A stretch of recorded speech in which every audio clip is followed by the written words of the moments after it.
পিছিয়ে গেল ডিএ মামলার শুনানি 6 মে পর্যন্ত মুলতবি মামলার শুনানি। কমিটির সুপারিশ মানবে রাজ্য সরকার, যাদের রেকর্ড আছে তাদের ডিএ দেওয়া হয়েছে। 4700 কোটি ইতিমধ্যে দিয়ে দেওয়া হয়েছে। পিছিয়ে গেল ডিএ মামলার শুনানি। সংগ্রামী যৌথ মঞ্চের আহ্বায়ক ভাস্কর ঘোষ কি বলছেন শোনাবো আপনাদের। আজকে সুপ্রিম কোর্টে ডিএ মামলার শুনানি ছিল।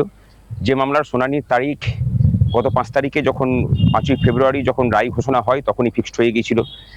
আজকের আগেই সরকারকে কমপ্লায়েন্স রিপোর্ট দিতে হতো, কিন্তু আমরা দেখলাম যে সরকার কমপ্লায়েন্স রিপোর্টটা এমন সময়ে পেশ করলো যাতে করে মাননীয় বিচারপতিগণ সেই কমপ্লায়েন্স রিপোর্টটাকে সঠিকভাবে স্টাডি করতে না পারেন এবং আজকের শুনানিটা যাতে পিছিয়ে যায়।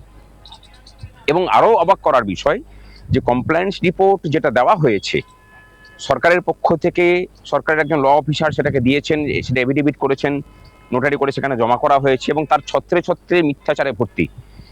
অবাক হয়ে যাচ্ছি, একটা সরকার সুপ্রিম কোর্টের মতো একটা প্রতিষ্ঠানে দায়িত্ব নিয়ে মিথ্যা তথ্য পরিবেশন করছে এইভাবে। আমরা কমপ্লায়েন্স রিপোর্টটাকে দেখার পরে আমরা যখন শুনানি শুরু হলে আমরা যখন কথাগুলোকে তুলি, তখন তারা মাননীয় বিচারপতিগণ খুব স্বাভাবিকভাবে বলেন যে কোনো কমপ্লায়েন্স রিপোর্ট আমরা পাইনি, এখনো পর্যন্ত স্ট্যাটাস রিপোর্ট পাইনি, সুতরাং স্ট্যাটাস রিপোর্ট না পেলে আমরা শুনানি করতে পারছি না।